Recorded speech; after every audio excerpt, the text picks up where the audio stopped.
Hi, I'm James Lott Jr., professional organizer and certified life coach, and the owner of A Lott of Help.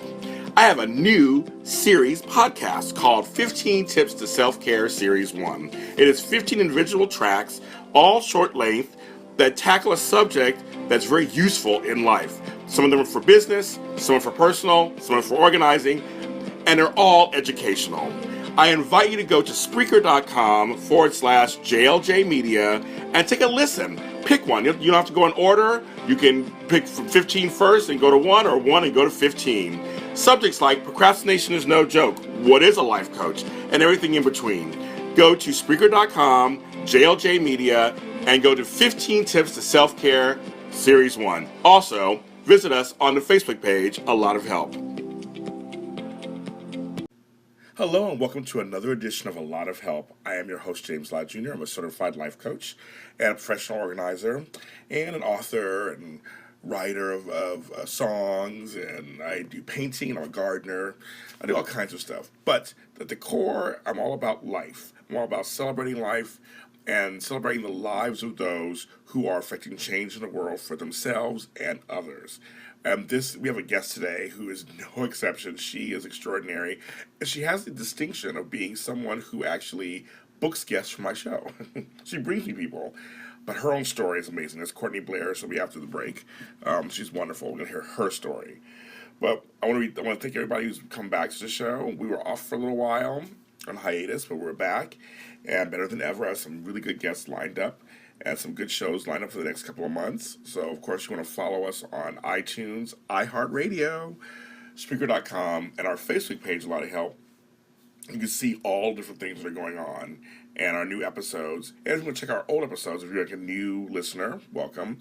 We have old episodes with some really great guests who are working in our communities and working on mind, body, and spirit. So you want to listen to those episodes and like them, share them, follow. Wherever you find me, follow.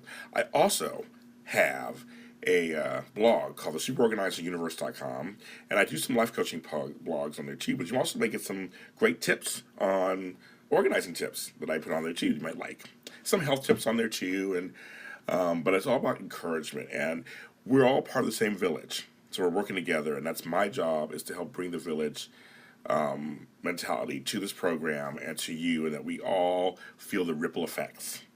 So I don't want to prolong this show any longer, so we're going to go to a commercial break. When we come back, Courtney Blair is going to be, you're going to find out who she is, why she's important, and her story. This is A Lott of Help with James Lott Jr. MakeSpace.com, a full-service storage startup in New York City, Los Angeles, Washington, D.C., and Chicago. Never visit a storage unit again. Your stuff is picked up, stored for you, and brought back to you whenever you need. Go to www.makespace.com or go to Twitter @Makespace or go to Facebook, MakeSpace.com. They're also on the App Store and iTunes. Go there and visit them for more details. They are there for you and your storage needs. Hello, and welcome back to A Lott of Help. I'm your host, James Lott Jr. And of course, I told you before the break, we have a great guest today. And I said it's a unique position for me because it's actually, many of you have asked me, how do you get guests? What happens? How do you get people on your show? Well, there are many ways to get people on the show, but one of the major ways to get people on the show is through PR firms, agencies, people who represent other people. They give me suggestions, they contact me, or I contact them, and I ask certain people. And this person I've been working with for a while now, and many of the wonderful, exciting, impressive guests on this show and my other podcast have come from this source. But she has her own story, and that's what's so interesting, that behind the lens, behind the mic, there is a person in here and has a story too, and how she started her business, which affects me because I go to her all the time. She has a bachelor's degree in business administration. She's also started this company, Zippy Contents, and so that's who I go to for my guests. And she's also a mother who has a story that many of you probably can relate to, when you're trying to basically fight for your life and get something going in your life going on. And we're gonna dive right in. I'm so excited to have my show, Miss Courtney Blair. Hi, Courtney. Hi, thank you so much for having me. I'm real honor. I appreciate it so much. It's the honor is mine. So yeah, so she's the owner and founder of Zippy Content, and we're gonna talk about, you have some stuff coming up too within this business. But I want to start out first with just the beginnings of you. I mean, so before you got into PR, what were you doing before that? So I've always been in sales, customer service realm. So I've always been dealing with clients and customers first and foremost. Okay. So I mean, I for most of my adult life, I worked with my parents, who are both entrepreneurs. They've both done a few different things, and so I was kind of well versed in the entrepreneurial realm. Okay. And when I got started doing what I'm doing, I was pregnant, so I was unable to find a job just because nobody wants to hire you when they know you're going to go on maternity leave in a couple months. Yeah, that's true. Unfortunately, that's true. Yeah, that is. Yep. And I mean, as an employer, I understand, so it's just one of those things, so it's kind of make or break for me, and I wasn't about to let that break me. So I just started looking for work that I could do from the computer. That's so smart. That's so the smart. number one criteria. Yeah, very smart. And I want to ask you because you're a parent, because I'm an entrepreneur myself too, but I didn't have anybody who was entrepreneurial. I came from, you get a job, you retire 65, you die. You come from parents who are entrepreneurs. So that must have, did that lessen being scared to start your own business? Yeah, so I've kind of always known that I was going to be my own boss. Okay. When people, anytime people would ask me growing up, what do you want to do? I never really had a firm answer. I just knew that I was going to be working for myself. You know what I mean? So whatever that took, whatever it took, that's what I was going to end up doing. So I really feel like this was kind of just handed to me, and definitely with the entrepreneurial parents, I feel like I was already looking through that lens. You know what I mean? Where Yes. I knew the 9 to 5 wasn't going to work for me. I never was super invested in any of the, corporate jobs that I had and stuff like that. You know what I mean? I was always very, I would quit if I wanted, and I did what I wanted. Okay. Yes, for me, it came to me later. But then when I look back at the jobs that I had, I'm like, oh, this kind of makes sense. It was all leading me to this. I like being my own boss. I like, making my own hours. I like really being involved in my own development. Because you do the same thing. You're being involved in your own growth and development when you're an entrepreneur. Because everything's on you. Okay, so you're pregnant. You're on the computer. You're like, what can I do from home from the computer? Which is very smart, folks. Remember that, it's very smart. And so then what came? So then what came next? So for a while, I was literally just freelance writing, and just getting paid very, very little for short articles, and they probably weren't that great because I just wasn't invested, and, so it was like really not working out. So I eventually came crawling back to my dad, I like that. He has a business in the psychological realm in NLP. Okay. So he has a couple courses and a blog, and he writes for some big publications and stuff. So he's doing what a lot of my clients are doing. Okay. And he just asked me if I could find him some podcast interviews. So I thought it was super bizarre at the time. I didn't even really understand what a podcast was when I started doing it. Yeah, I'm sure, right. Here we go. Very primitive, you know what I mean? Yes. Very primitive outreach and very slow going at first. And, he was paying me hourly, you know what I mean? I was just an employee for him. It wasn't like my own business yet, So over a couple of years, we kind of dialed it in and turned it into something that was more of a service rather than just something he was having me do. And we switched up the pay structure to being paid by the result instead of being paid hourly. And a year ago, almost exactly, I just started getting to work cold emailing people, asking them if they wanted to be featured on podcasts. Really? And it's really just taken on a mind of its own since then. Let's stop. I've worked with 100 clients, and it's been crazy. Let's stop there. I want to stop there because this is very impressive. So you're like, okay, podcasting. You came at the right time. Apparently, podcasting is like in, and you came at the right time. So I'm just saying, I'm taking your timeline. So you're going from what can I do from home, basically, and then you picked a subject and an industry that's growing, And that is completely now, having a podcast is like having your own website at this point. Everybody has a podcast. So that's great. Mm-hmm. Then you chose to go to finding people to populate these podcasts. That's so smart. So I mean, so you say you started cold calling. I mean, like, give me an example of how a cold call. Like, give me an example. I'm really curious how you did this. I was actually cold emailing. Oh, emailing. I was just creating lists of influencers, basically, that I was like, he'd be good on a podcast, she'd be good on a podcast, you know what I mean? And I would just create a list of people that I thought would probably want to be on podcasts. Most of the time, they had a track record of being on other people's podcasts, so I knew it was something they wanted to do. And I just started asking them if they were interested, you know, and it was just sort of something that I feel like I was very much in the right place at the right time. Like you said, like just the ground floor of the podcasting industry is just taking off, you know what I mean? So it's definitely something that I didn't really, even before, I was really nervous about starting to reach out to people that I had never worked with on this, because I still, even though I've been finding my dad interviews for years, and, you know, I saw the results he was getting, and I understood what a tool they were, I still was really nervous about it, because I wasn't sure if people would really be that excited about it. You know what I mean? Like, I knew he was, and I knew he was doing something different, but really, I just feel like I definitely contacted the right people right away, and I fell into some really amazing networks right off the bat. You know, and that doesn't happen for a lot of people, so I really feel like that was very much like I was definitely doing what I'm supposed to be doing. It's like your calling happened. You found your calling. Yeah, definitely. That's so interesting. So you started. So you did your research. You went and you were like, okay, find out who's been on podcasts before. You probably do. What are the things you look for? Because you're representing these people, so obviously you're vetting them. What are some things that you look for in a person for podcasts?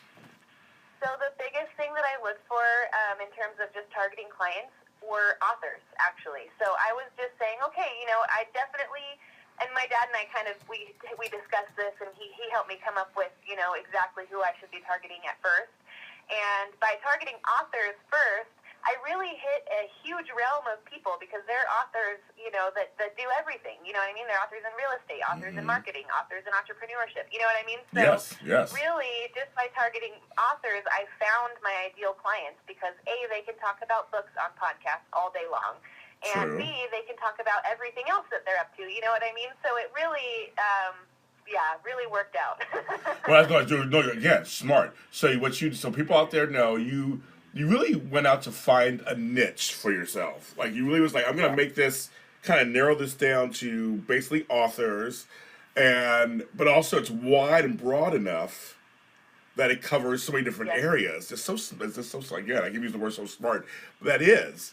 Because when I started my business, you're always told when you do it, you know, find your target audience. So you're always trying to find that. And when you can find a target audience that can also be broad, narrow and broad, that's the unicorn. Like, you found the one for sure. Yeah, you found the unicorn. It's like, that's in my business. I've found the same thing. I can actually interview a broad base of people, but I am very much have a niche market. So that's right. That's amazing. And so, what is it you offer your clients? Like, so you're emailing people saying, "I want to represent you for podcasts." What do they, besides going on a great podcast, what do they get out of it? Can you repeat that again? You kind of broke up a little bit. Okay, I can do it again. No problem. Sorry. So when you offer a client, I want to represent you for podcasts. Of course, besides being on a great podcast, what else do you offer them as an incentive to join you? So, I mean, everybody thinks podcasts. I think, oh yeah, sounds like cool. Sounds great to have a conversation with somebody. But there's so much more to doing podcast interviews than just talking, right? Yes. If you think about things in terms of just the technical side of things, if you say you do 5 podcast interviews per month. Yes. And each of these podcasters has anywhere from 2,000 to 200,000 downloads per month. Yes.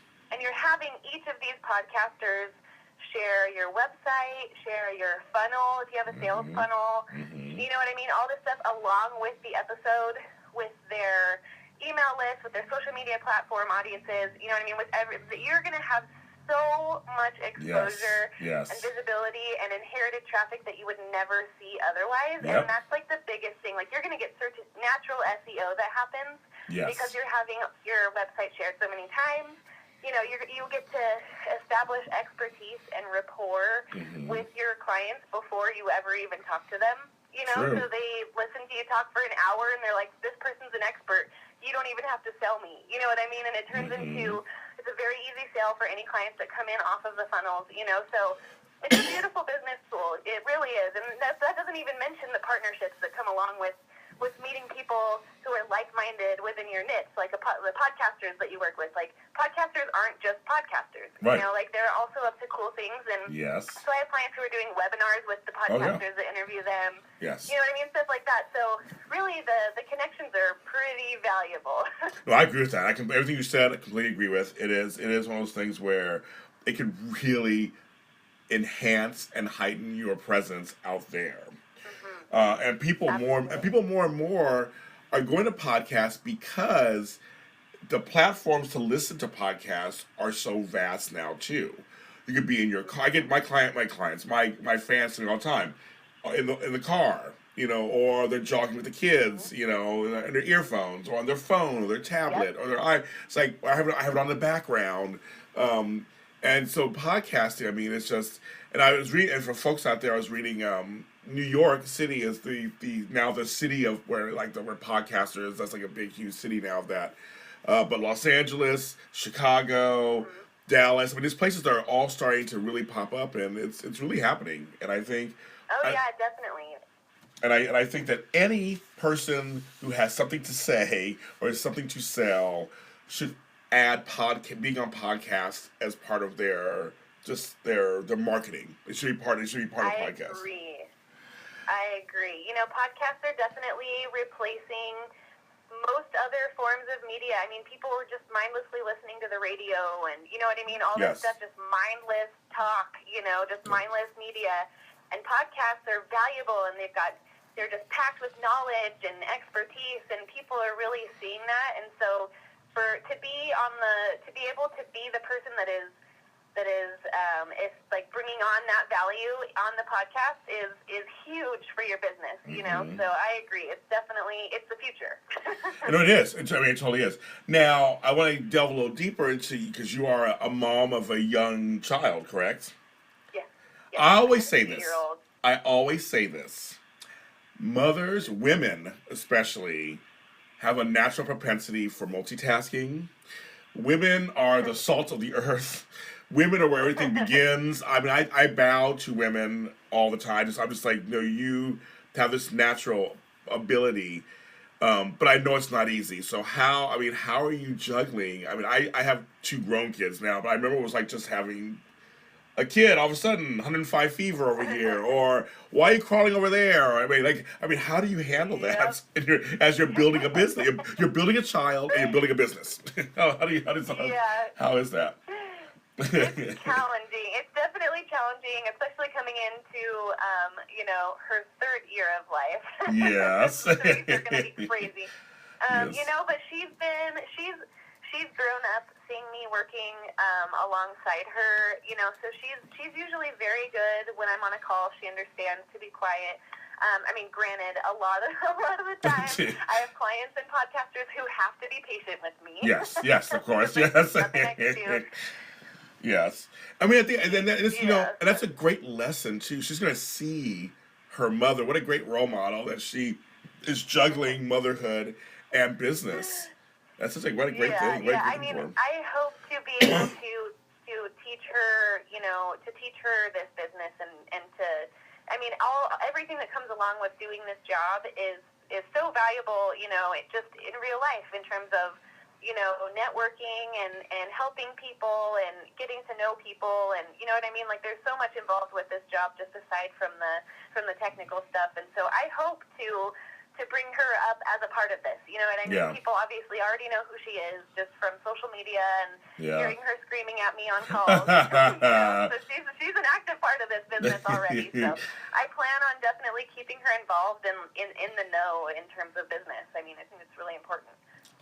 I mean, you talk about a little bit. I read some of your backstory. How for a while there you were really kind of in a desperate situation to find work.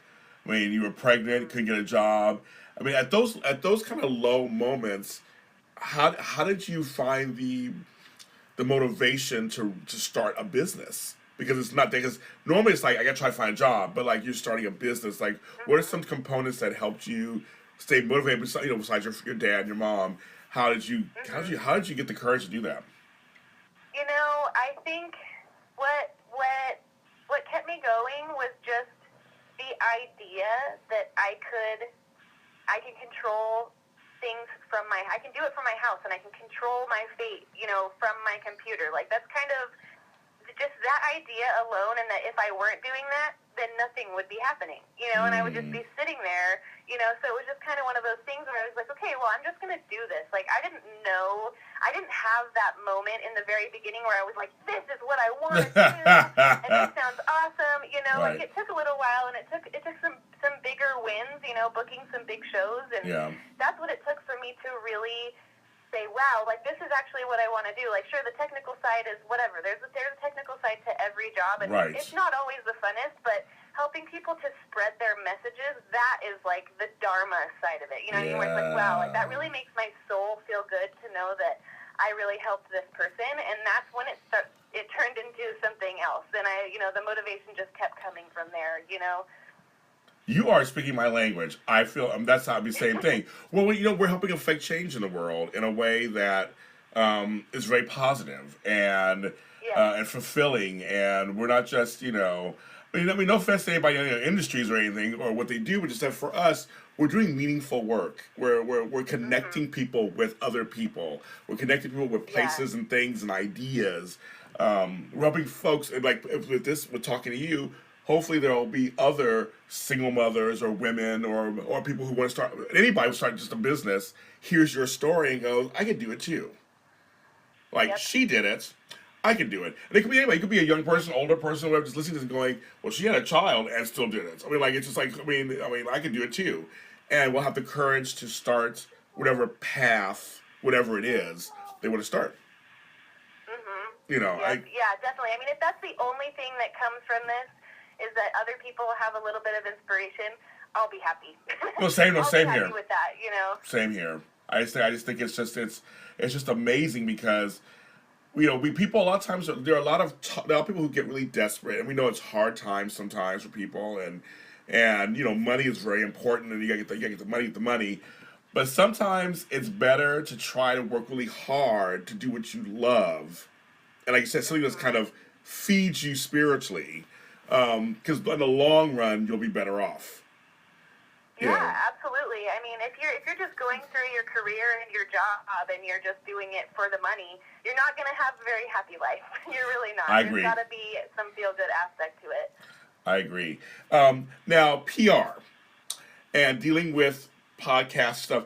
I know it's not. I work in Hollywood, and I work on TV and radio, and probably it's not always easy. But how's it been for you these last couple of years now? You've been doing this. How long have you been doing? Hold on, I kind of lost you again. Just give me 1 second. I think I'm in a weird spot in my house. Oh, okay. I love it. Okay, can you say that one more time? Yes. How's it been being in this PR field? How's it been for you? I know it can't be. It's not always easy. Like I said, I work in it myself, just on some level. So I'm like, how's it been for you? There's been a learning curve for sure. You know, a lot of what we're doing is outreach.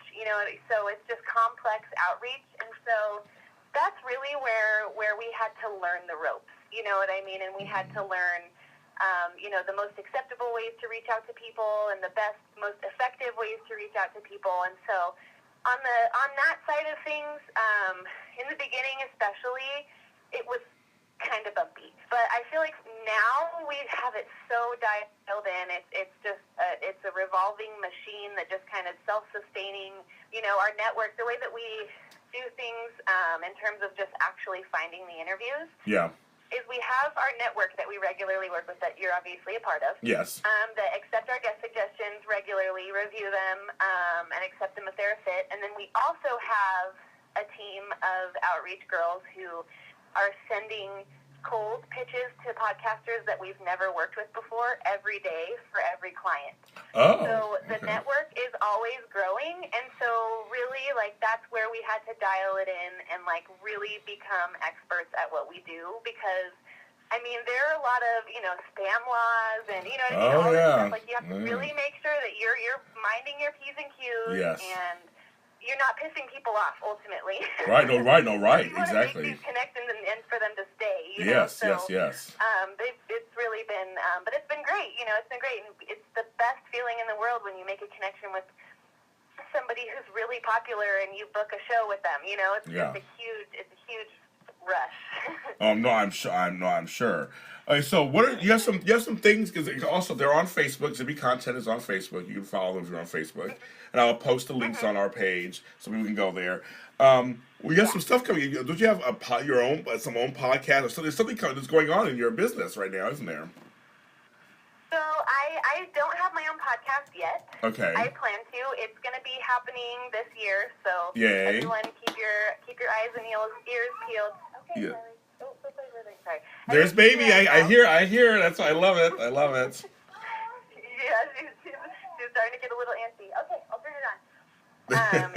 So big things coming up just in the business. So we're definitely branching out to a lot more than just podcasts. So we are diving into TV opportunities. Okay, good. We are, we're going to start building funnels for our clients, which is huge because funnels go so well with doing podcast interviews. Yeah. So I mean, we're really going there. We're going to be booking public speaking opportunities here pretty soon. So it's definitely going to be growing in the next little bit here. That's great. So, very exciting stuff. That is very exciting, and I'm gonna be right here. I'm gonna be right here, following along with you, seeing what's going on, and helping you wherever I can with that. I'm here to help, because I just want to, because you're so great. You're so great.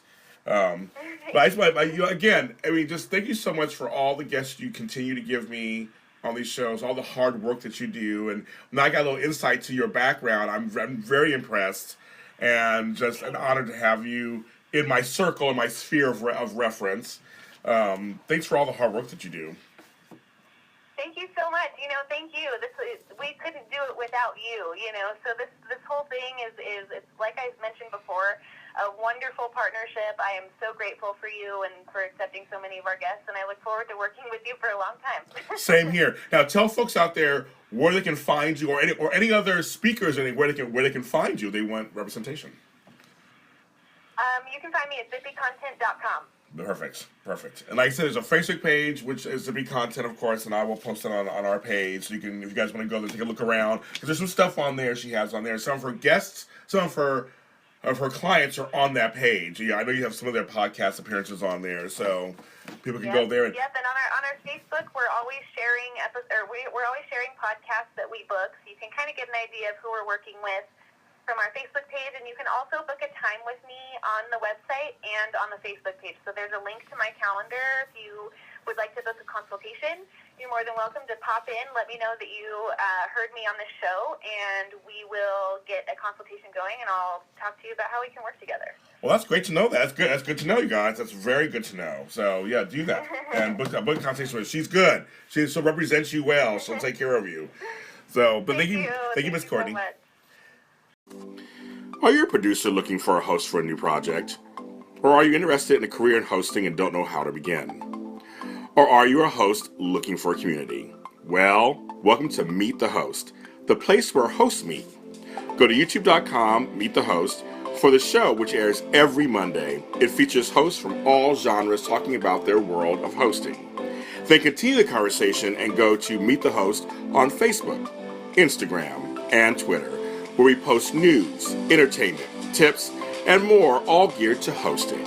That's Meet the Host, the place where hosts meet.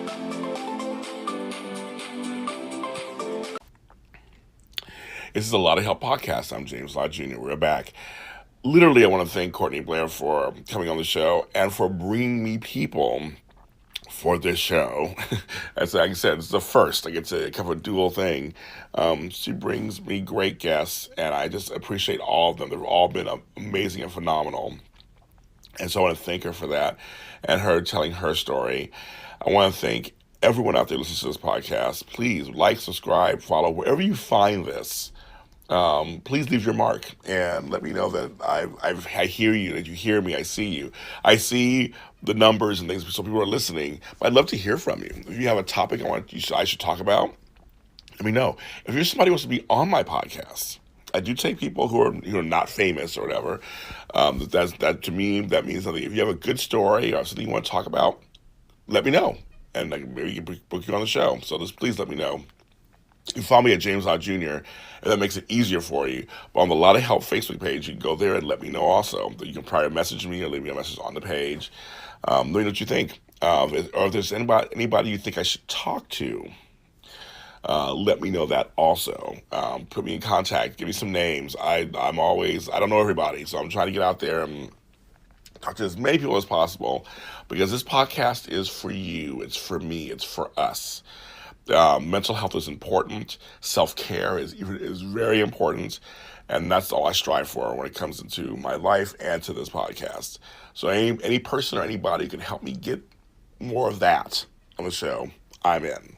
All in. We're here every Tuesday. We release new episodes, Spreaker.com, iHeartRadio, iTunes. I'm James Lott Jr., and we'll talk to you next time.